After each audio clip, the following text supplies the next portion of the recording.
to Deadlands dime novels, The Adventures of Young and Holt, issue 46, From There to Here. I'm your narrator, Ernest Wick, intrepid reporter for the Tombstone Epitaph. In this issue, Young and Holt go back in time for a spell and give you a bit of a peek behind the curtain as to how they escaped the dust-up in Deadwood. Speaking of a peek behind the curtain, your Intrepid Marshal has asked that the opening discussion about adventure cards be included, as a bit of insight into how this group operates. Well, time's wasting, so let's see where they were.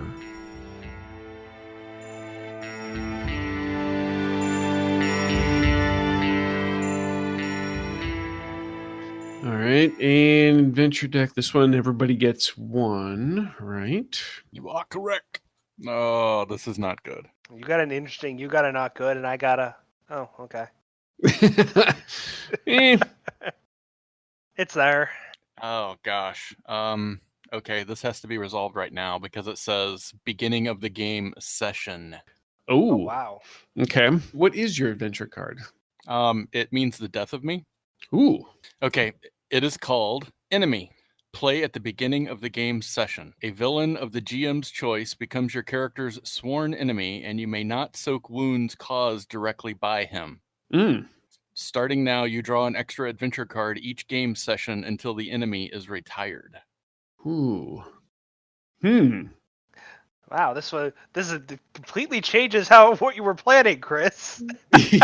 Yeah, because that was out of the three things in the sandbox, this was the one that I didn't get to. Yeah, it's just something that's kind of hanging out there, like the sword of Damocles over my head at this point, it looks like, if I play this. Otherwise, I just hang on to it, and next time we do adventure cards, it goes away. So you can't soak wounds from that enemy until when? Until the enemy is retired. And I would get an extra adventure card each game session until the enemy is retired. Part of me is just thinking not playing it, and next time we get a new adventure card. Well, it doesn't mean that villain has to be in this session. It could Right, be correct. just Chris deciding on a specific person, and that person is now a sworn enemy, and that person, so you have like, say, the two-faced woman, and starting now, until the two-faced woman is defeated, you may not soak wounds caused by them, directly by them, and you draw an extra adventure card until that enemy is quote-unquote retired. Or Samuel getting me back for shooting him in the back of the head. Because it is GM's choice. Yeah, Yes. That's very true. That's very true. And honestly, that might make a little bit more sense. Yeah. All right. And I kind of Let's like live that. dangerously. All right. So we'll do. So you do get an extra one now, then, right? Yeah. Starting now, you draw an extra adventure card each game session until the enemy is retired. So you would get an extra one right now. So we will do that for you. So for the purpose of the podcast, we'll announce that enemy is indeed Samuel Reddington, since we do know he's alive. Dun dun dun. So that is who your sworn enemy is, Joshua, and you will not be able to soak dem wounds from that guy.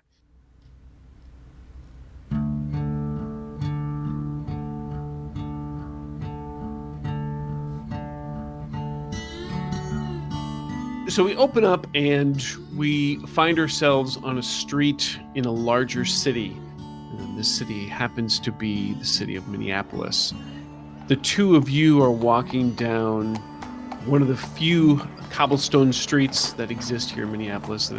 It's a growing city and there's a lot of expansion going on, but some of the core areas of town, or the nicer areas of town, do have cobblestone streets. It's probably sometime maybe in September. You're not too far out of Deadwood.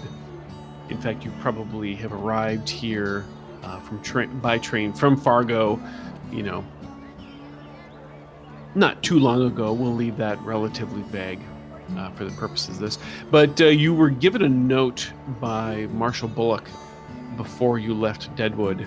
The note simply said to please visit me, City of Minneapolis, at the Omne Presidium offices. And it's taken you a little bit of time since you've gotten here to find those, but you are walking down the street and you come across a small brick building, looks like a 2-story building, with a sign hanging out front that does indeed say Omne Presidium, Esquire. The note, by the way, was signed just simply D.I., capital D, capital I. And it's midday. There's several people walking around out here, horses going by. It's kind of a nice early fall day in southern Minnesota. Sun's in the sky, slightly crisp in the air. So this is a shorter period after getting out of Deadwood. Getting out of Deadwood, yes. Porter, you're probably still a little bit on the depressed side, I would imagine. Yes, that is correct. Porter is not a happy camper. No. Hopefully he'll get some news that'll cheer him up. Maybe.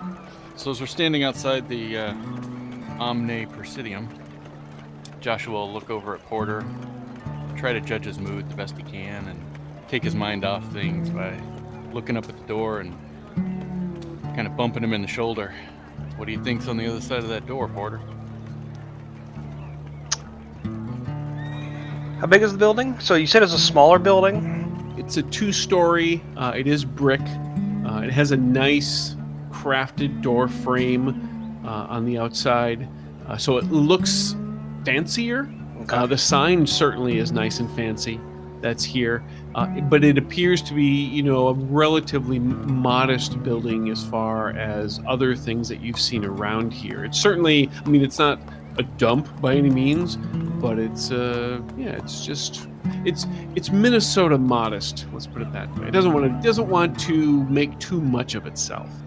And now, is it like tucked between bigger buildings, or is it all by itself?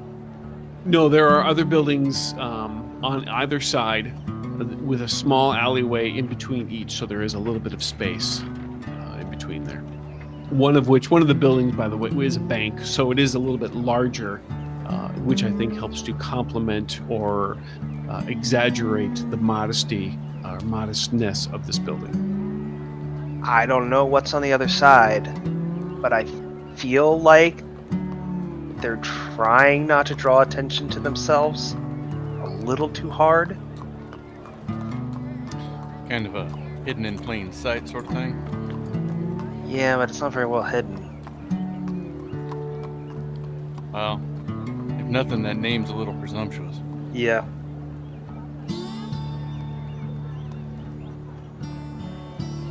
After you? All right, catch me if I fall down these stairs. Joshua will hobble up to the door, take a hold of the big knocker that's probably there, give a wink to Porter, and kunk, kunk. It only takes a couple of moments, and the door is opened, and there's a pleasant younger woman standing on the other side of the door, and she, "Oh, good afternoon, gentlemen. Can I help you? Are you looking to visit Mr. Presidium, or is there something else?" Oh boy, does Porter go at that name. Ma'am, we had an invitation for today. Oh, interesting. I don't recall seeing anything on the ledger. Can I have your names? This here's Porter. I'm Joshua. Porter tips his hat. Excellent. Well, please, by all means, come inside, have a seat, and just one moment. I'll go find out what's going on. And you walk in, and it's pretty. It's a nice little lobby type of waiting area. It's small, so there's like a small short table with a couple of chairs nearby, which you can sit at that stare out the window towards the street. You can see her desk that she was sitting at, and then back into, not too far behind there is another door, and she goes in through that door. You can hear a very muted conversation coming from behind there, and within a moment or two, she steps back out. Well, but before she steps back out, yes, go ahead. Porter's lean over to Joshua. Did she say Mr. Presidium? Yeah, I reckon we might not know who we're talking to after all. Joshua will take off his hat, try to slick back his thinning hair the best he can, keep the wild ones under control. Hurts his arm to do so, but he manages to do it, and he'll try to be on his best manners. Porter breaks out his journal and just sort of slumps down a little deeper into his chair and just starts scanning through the notes he's made. Notes about the town, the building, who is Mr. Presidium. Boy, that's presumptuous. And after a few moments, once you've gotten through your various bits of grooming and you're in the process of hurriedly scratching down some notes, the woman comes back out, pastes a smile back on her face, and she says, "Gentlemen, if you just want to go right through there." What's that? You have to speak up a little bit. Oh, I'm terribly sorry. She moves in a little bit closer and leans down, and she smiles one of those smiles that looks like it rides the line between manufactured and genuinely pleasant.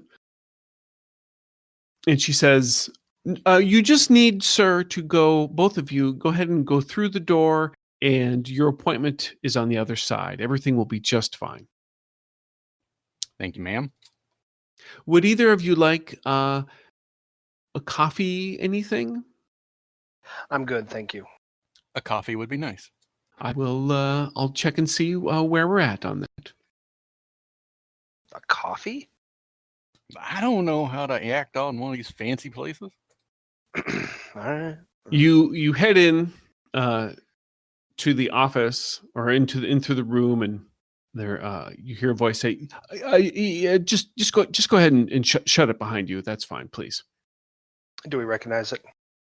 You do recognize the voice. It is a voice you have not heard in some time. It is that of Derek Ingersoll. Don't shoot. Put the shotgun down. He turns and he puts a hand to where you had shot him before, and says, I think it's actually you who probably should be being careful of where you aim with things there, Mr. Young. Please, both of you, have a seat. Have a seat. It's wonderful to see both of you again. Joshua gives a good laugh at that and then coughs a little bit before taking a seat. Are we feeling well? I had heard that you had suffered some serious injuries in Deadwood. Yeah, it didn't seem that Deadwood agreed with me too much.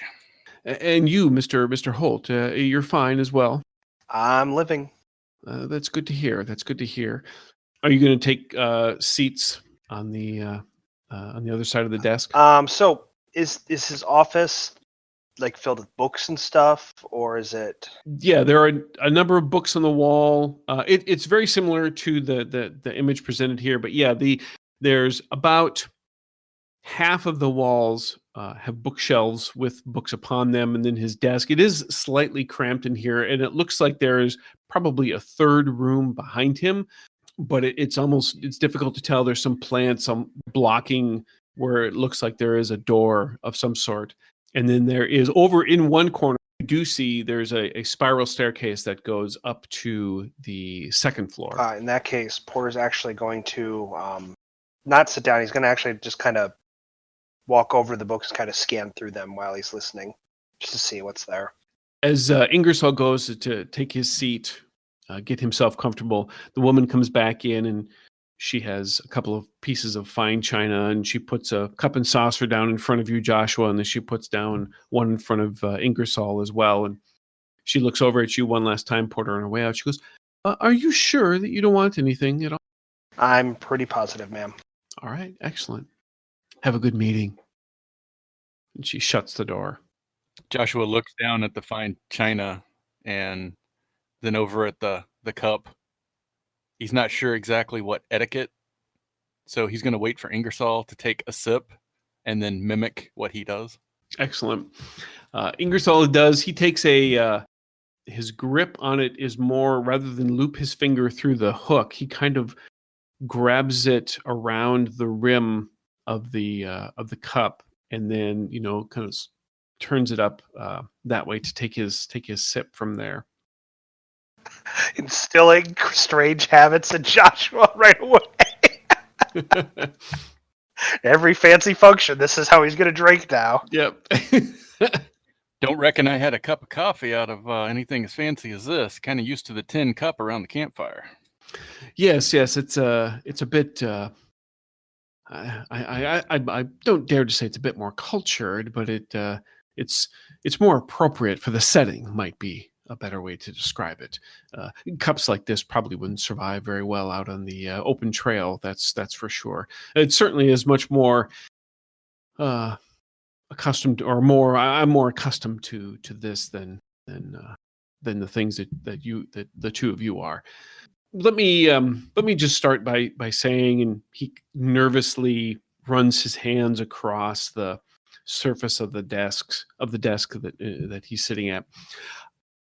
I'm very happy that both of you survived. It's unfortunate that everything turned out the way it did, but there's we always like to try and find the good and the silver lining in things, and this, for me, certainly is that you from everything I've been able to gather and glean together, it looks like you put a serious hindrance on Mr. Reddington's operations in practices, at least for the short term.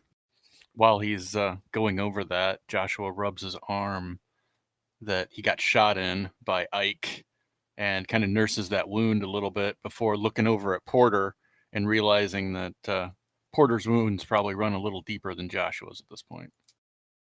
The books, by the way, Porter, that are here that you're Yes. looking at, most of them appear to be law books of sorts. As you get into the lower shelves, there's a couple that catch your attention. There's one that talks about early native myths and legends. There's one that is, and this is a few books over from there, Peculiarities West of the Mississippi is what this book is called. Then there's maybe like a couple more books of the law or historical variety, and then there is one that says something children's nursery rhymes and tales from Eastern Europe. Do you collect these type of books? And he's going to kind of pull out the early native myths and legends one and kind of waggle it at him. Yes, after a fashion. You can say it's part of the job, I guess, in this case. My research has shown that studying those types of things there has helped me greatly in understanding the overall mission of our group a little bit better. It allows me to make educated theories in regards to certain things, I guess you could say. Is that your group is the Omne Presidium? Oh, no, well, no. That's actually the name of the lawyer who practices here, and his demeanor shifts slightly. He says, however, it's somewhat related to what we do. Yes. After that, Porter just kind of look at the bookshelf and books again. So, getting back to what we were talking about, yes, your wounds and very, very unfortunate, but I hope that or at least by all appearances, it looks like your recovery is proceeding along. Oh, give me a week or so. I'll be right as rain. Good, good. That's good to hear. Part of the reason why I'm here, why I asked you to come here, is uh, we don't need to discuss the details of this, but part of the reason why you made it out of Deadwood without any legal entanglements has a lot to do with my organization. Um, and I just want you to know that we did that as a gesture of appreciation for what you did, and hope that you take it as such. That said, I should inform you that we have come to learn that Mr. Reddington still lives, I know. though significantly much worse for wear. Um, but he is still alive. His work clearly in Deadwood is done, thanks, of course, to the actions by the two of you. Do you know where he is? He holds up a hand. Yes, actually. Here's what we've learned, and I guess I guess before we proceed with this, I think there's maybe something that we should establish here first. And he reaches into a desk drawer and pulls out a couple of sheets of paper. The organization I belong to. When I first solicited your help, such as I did on that train several months ago, that was done more out of urgent necessity than anything else, and I had to make a judgment call at that point in time. Thankfully, my judgment proved sound, and the two of you proved more than capable of doing what was needed. The fact that you continued the operation when you discovered me in that cabin also is a testament to your character as individuals. So this has all led me to make an offer of sorts, and he spins the paper around and kind of pushes it towards you. To make you an offer of being two lower level field agents for our organization. And should you agree to do so, that would make you privy to some of the information that I'd be happy to share, and as well as entitled you to a paying salary as well for your work that you would do. Ain't got to wear no badge, do we? Well, you certainly will have a certain amount of authority backed by the organization, but like as an official badge, something to wear upon one's lapel, much like your marshals or sheriffs would do, no. That's good. Well, Porter, what do you think? You're sitting over there chomping at the bit like a new broke foal. I don't even know what that saying means. I don't mean to, of course, put any undue pressure on you, considering everything that you've been through. But if you would need to take some time to think about things, that's just fine. But if if you feel the need to jump right in, that would also be fine. Now we can make this conditional on the elimination of Mr. Reddington and any associates he may be working with, if that might be more appealing to you. When you mean it lasts as long as Reddington is still alive? Yes. There are certainly those of us within the organization who are in it for life, you could say. But from time to time, we certainly have employed field agents for specific tasks, of which this could certainly be classified as being one. Porter's gonna go over and look at the sheet. Mm-hmm. Yeah, I know you mentioned the. No, I'm not saying this out loud, but I know you mentioned the conditions a little bit. Is there, just scanning over it, is there like restrictions, or like what's the general gist of the document?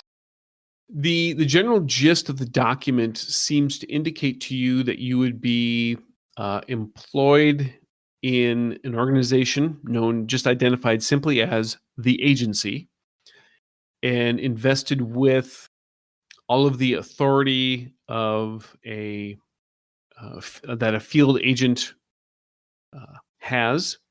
It doesn't say what level, I mean, what amount of authority that is.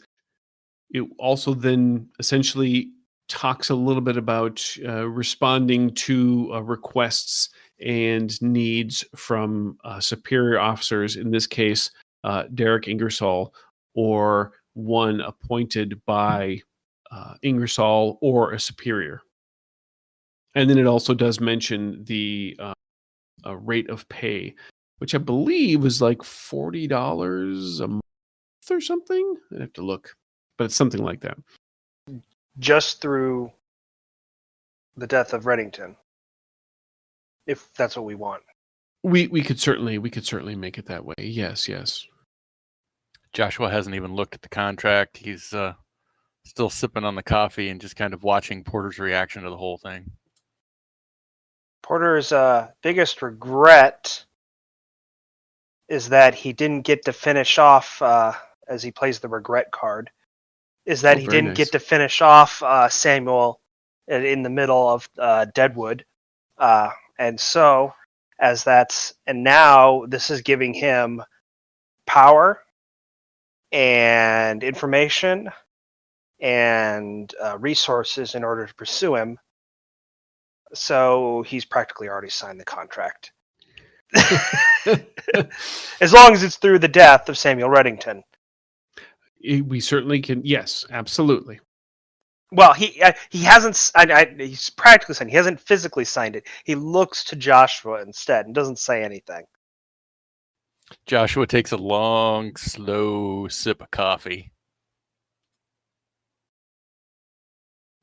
And they just kind of share that look, and Joshua will give a slight nod. And Porter, who's no doubt going to regret his actions with that card again, signs the contract. Excellent. Joshua waits until Porter's done, picks up the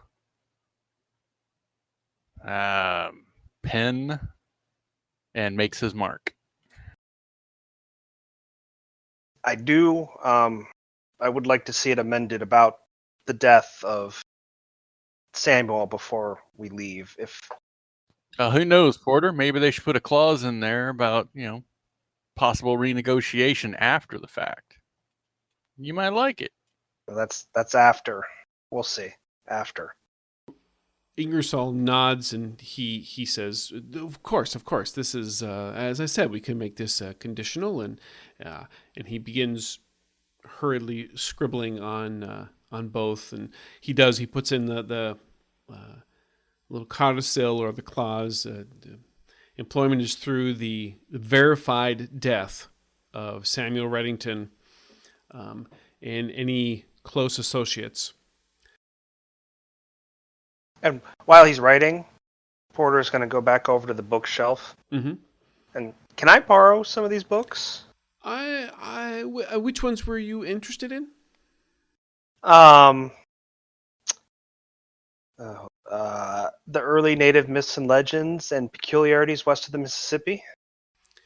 The myths and legends one, yes, that one's fine. The peculiarities actually is, if you look closer, it's actually an ongoing book. It's really being more kind of penned by me as I receive reports in from our agents west of the Mississippi. So it's more of a journal of my own than it is a published book. Although I do hope to have it go out into the field in mass soon, but it still requires a bit of work. What about the children's nursery rhymes from Eastern Europe one?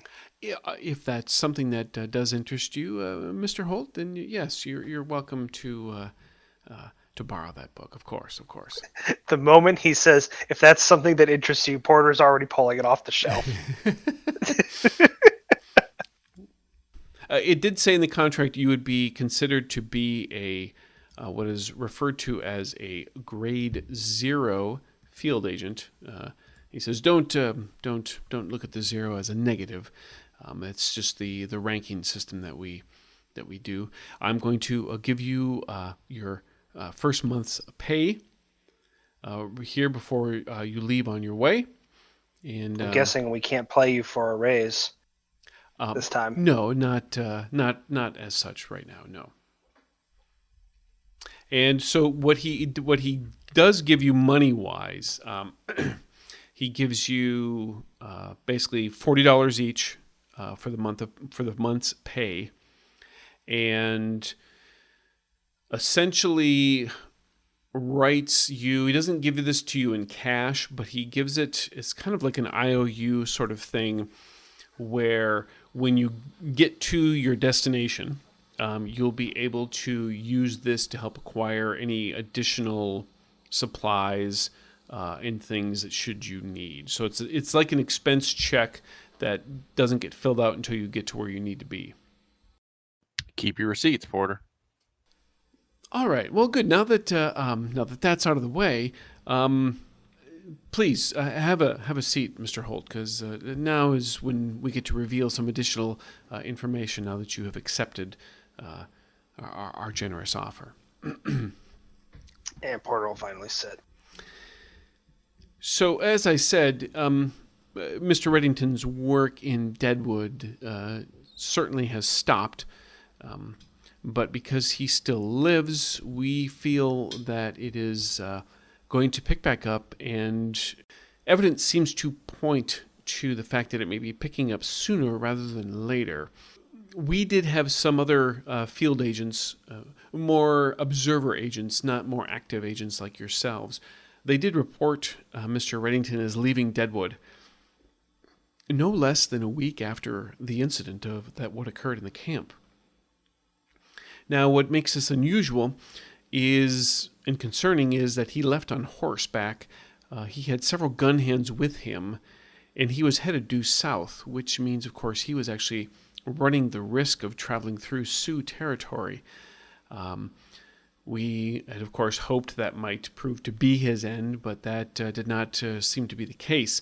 Our observer agents picked up his trail once again in Cheyenne, where he was then reported being seen with a few others, though we don't know, but we presume them to be a part of his organization. Now, we don't know yet for certain, but all signs point to the fact that Reddington appears to be headed towards Denver, and with good reason. One, the city itself is short of the City of Gloom. In Desiree, Denver is really more of a bit more of a cosmopolitan location where someone of his ilk could get away with the things that he wants to do. It's also a more centralized location when it comes to the various rail lines, and as well as both a Union and Confederate presence there. And this is probably the most concerning reason of it all. And you see that his expression at this point gets a little bit more grim. And he indicates towards the shelf, or the Myths and Legends book that you have, Porter. He points to it. He says it doesn't really matter if it's the Sitka or the Stamake, and he points to the book again. There are others. All of these share similar parts of the same story. Now, it's in a book of myths and legends, but you could say whether maybe one tribe shared information or stories with another and they adapted it, or you could say that maybe it was a story that was passed around by traveling parties in between the tribes, or he taps the book and he points to the map and vaguely points map of the U.S. and vaguely points to where Deadwood is. Or if evidenced by what you all went through, maybe it's true. Maybe there were a race of giants that did indeed roam these lands long before we ever set foot here. And maybe there is something to this, and maybe his organization is trying to tap into that. I am going to go with the belief that it is happening for sure, and that what happened in Deadwood was just the beginning of all of this. He reaches into a drawer, pulls out a map of Colorado and the surrounding area. And he vaguely taps on Denver. Somewhere outside of here is a place, it's known as, well, it goes by many names, but we call it the All Seasons Valley. It's a place where, at least according to what we have heard, where at any time of the year, one of the seasons is bound to be experienced. And because of the way the mountains are set up around this valley, it's possible for those seasonal changes to happen almost every hour, if you believe the exaggerations of the locals. What makes this valley intriguing is that one of our agents there has reported a story about there is some burial mounds in one part of this valley that belonged to one of these races of giants that supposedly lived ages ago, and that it can be found in this valley. Now, of course, the story goes on and states that the spirits of these giants are what causes these seasonal changes and make this area so dangerous. But it's up to you if you want to believe it. If you want to believe that and the powerful magics and everything else that goes along with it. But, like I said, the fact that you encountered something that was clearly at least 8 feet tall makes me believe that this may be more than just a story. So my fear is that Reddington and the organization that he belongs to may have perfected the methods tried in Deadwood, and they want to go and complete their task, and they may do it here in this All Seasons Valley. Now, of course, the problem with all of this, he sits back, takes another sip of his coffee. Well, no. Let me pause for a moment. Do you have any questions? I know that what I'm telling you seems a bit outlandish, but you know what you've dealt with, and I can tell you and assure you that these books here and the agency, these are the things that keep us up at night. These are the things that we deal with, and these things, they are more than just stories, most often. Don't seem that outlandish to me. I mean, Porter, you heard some of the stories I tell. Porter's just taking notes in his little journal. Good. As long as we have an understanding. Never mind. Anyway, allow me to continue then. The problem here with this All Seasons Valley is that it's a bit difficult to find. That area of the Rockies, quite mountainous, and there's all manner of hidden canyons and valleys and ravines and other things there which remain undiscovered. So where exactly this All Seasons Valley is, I don't know. Now, I do know someone who might know. Well, I know the name of someone who might know. There is supposedly a wealthy socialite who lives in Denver, or at least who has a residence in Denver, who supposedly has a cabin of sorts in this valley. Now, what she's sitting on, she may not know. Reaching her and working through her to find this valley may be a course of action that you could take. Now, there's a field agent there in Denver who's working for us. He's a retired Pinkerton that we've been able to call out of retirement. His name is Alexander London. Him and his wife are doing some additional work for us there in Denver, and he might be able to help you at least locate the socialite. Alexander. Alexander London is his name. His wife's name is Molly. Now, London his current cover is he's acting as a proprietor for a dry goods store there. Moose Street Dry Goods is the name of the store. He's bound to be there, or Molly. Either one of them is there. He digs in a drawer and hands you each a little leather folded billfold of sorts, and inside there is a badge. He says these will identify you as being members of the agency, and you'll notice inside each one here, inside the billfold is a code word. You just need to merely present the badge, speak the code word, and that will surely identify you to either one of them. I would recommend, once you've memorized your code word, to then please, and he puts out a little ashtray and dispose of the code word there. Would you like to tell us the code word? I would love to tell you the code word. Actually, I'm going to make each of you tell me what your own individual code words are. Ooh. Joshua's code word is going to be henbit. Henbit. Very nice. All right. And he's going to read that and look up at Ingersoll with a little bit of a confused, alarmed smirk, and then burn it in the ashtray. His code word is a little less exotic, and it's just heart. Heart? Yep.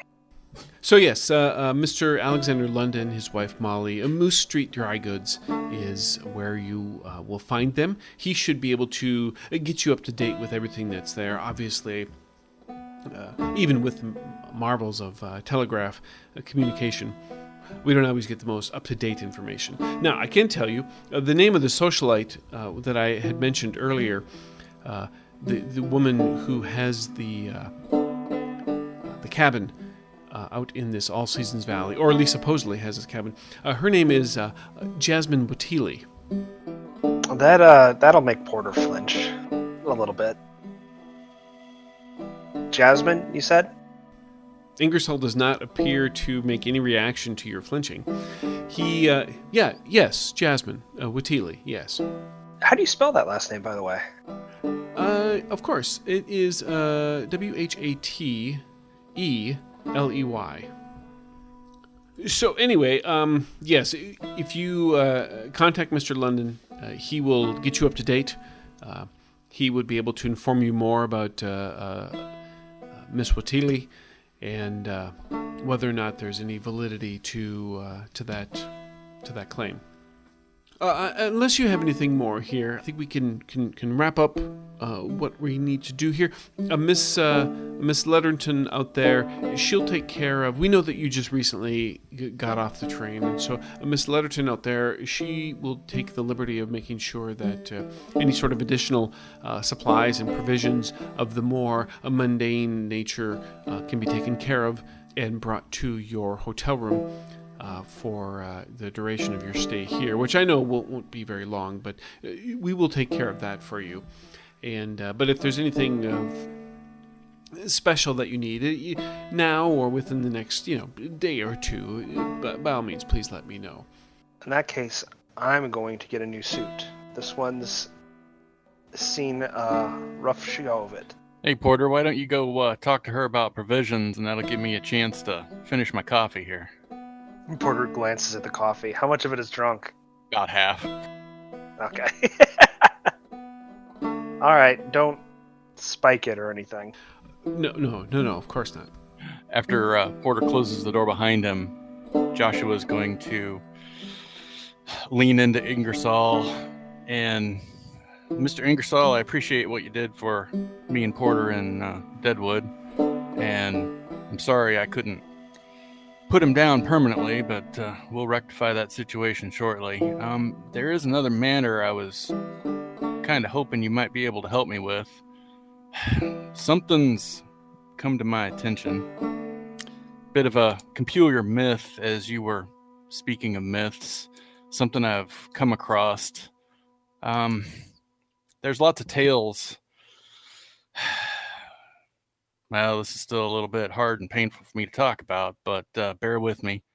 Have you heard any stories about a woman who, well, I guess best just come out and say it, has two faces? Two faces, as in, like literally one in the front and one in the back, or she has four eyes in the front of her head. What do you mean? No, two faces. When the one in the back of her head is revealed, the joints kind of bend in opposite directions and doesn't walk like a normal human, well, person would walk. Oh, I have. Kind of leaves a trail of death behind her. Well, I certainly have heard things where that has happened. Something that walks in which the way you describe it doesn't ring any bells immediately to me. No. Why do you bring this up? Well, I was wondering if maybe you could ask around in your organization and see if there's any rumors or stories. And you think this is something of a supernatural nature? Something? What makes you ask this? Well, let's just say I had an experience in my past that made me crawl into a bottle, and it's been haunting me ever since. Mr. Ingersoll, do you believe in anything larger than ourselves? I mean, obviously you're talking about myths and legends here, but you do believe in things that are bigger than us, right? He leans forward a bit more and steeples his fingers and... Joshua, I will confess to you that 15 years ago, when I had all manner of aspirations in my life, I was only willing to believe the things that I could see in front of with my own eyes. And as I became involved with the agency and began to work my way through its ranks, I went into it with the most foolhardy and skeptical of nature, that the things that I was being told, I thought, this is impossible. This is the stuff of fairy tales. And the longer I have been in the agency, the more I realize that not only is all of these things turned out to be real in some manner or capacity, that there is something afoot here of which I think that we have failed to fully grasp the grim reality of. I don't know what it is. It does keep me up at night and it frightens me, and I think so many of these things, and in that book that your companion took with him, are all part of something so much larger, and I want to do nothing but make sure that whatever it is does not happen. I'm glad you feel that way, because I kind of feel the same way. And maybe I'm chasing an old ghost, I don't know. Maybe I'm chasing kind of the manifestation of sins from my youth. I don't know what this thing is, but I know that it's causing a trail of death and misery wherever it goes, and I feel I need to put it down. So if you find any stories, I'd be much obliged to hear about them. I'm going to drop the card. Unexpected news. New troubles make things worse, kind of thing. Unexpected news. That's how I'm kind of intending to use it here. Okay. So hopefully he'll find something and let me know. He jots down a little bit. He says, I'll see if I can find some sort of... let me ask you, just so I may be clear. You say that this is something directly from your past. Yes. All right. Like I said, maybe it's... I did things in my youth that I'm not proud of, and maybe it's some of that coming back to haunt me, but if this thing is real, like I believe it's real, then I'm going to also need a means to put this thing down. So would your agency be able to recommend a gunsmith? I'll see what I can find out. You'll be here for a couple of days at least, I'm sure, until we get everything set up to go. So I'll see what I can find in that time. I appreciate it, sir. Of course, of course. And I suppose I shouldn't leave my companion out there waiting. No. He's probably jawing her ear off with all kinds of the new suit he wants. That could be. Miss Letterton, certainly, but she's very fashion conscious, so I'm sure she'll be able to find him something very nice. And then with that, Joshua will get up and join Porter.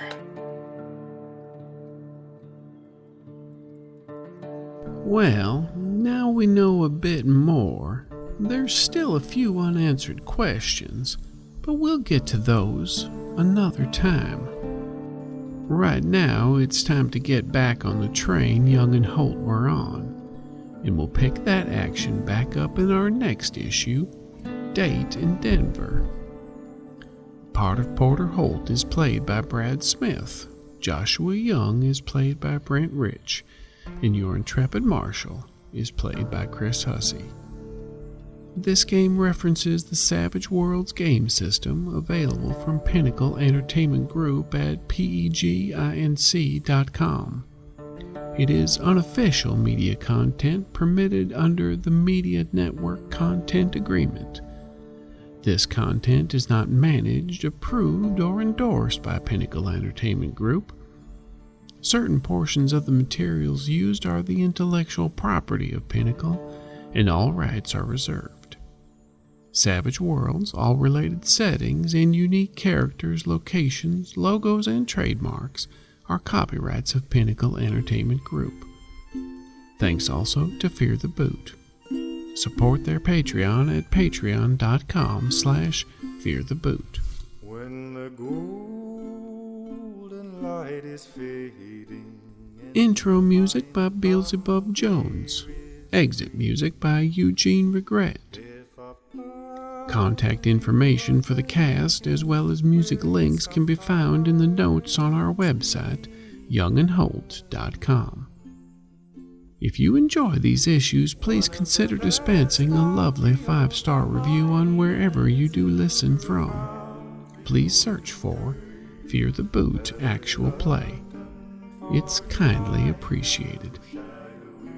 I'm Ernest Wick for the Tombstone Epitaph, and remember, we're all happy to waste time, especially when it's someone else's.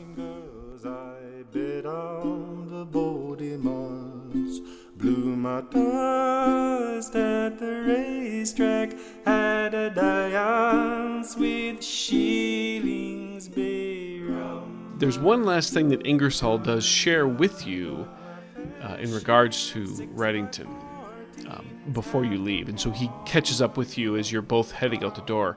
I almost forgot. I'm sorry. I'm thinking of a number of things all at the same time. Someone in my position is very busy, so please forgive me. He hands both of you a sheet of paper. On this piece of paper is an illustration, and he says, unfortunately, try as we may, we've not been able to determine the name of this organization that Reddington and his associates belong to. But we have been able to get a step closer. We have a symbol that we know is associated with this group. And he points to the paper. He says, this is that symbol. So this should help identify members of that organization should you happen to see anything that bears that resemblance when you're out in Denver or in anyone that you conduct business with. And the symbol is basically, it looks like a cross. In this particular case, the cross is red, and inside that cross is a smaller cross, which is white. And it looks like there's like a bit of a sunburst behind the four corners of the cross where the two parts meet. The cross looks like it is basically set into what appears to be a triangle, and inside that triangle is what looks to be like a rising sun. Ingersoll says, this seems to have a lot of different variations, so don't be surprised if you see something that looks similar but maybe not exact. I think that there's things that they like to do with colors, most notably red, yellow, blue, and what was the other one? Green, I think, perhaps, but I'm not sure on that. But anyway, this should help you.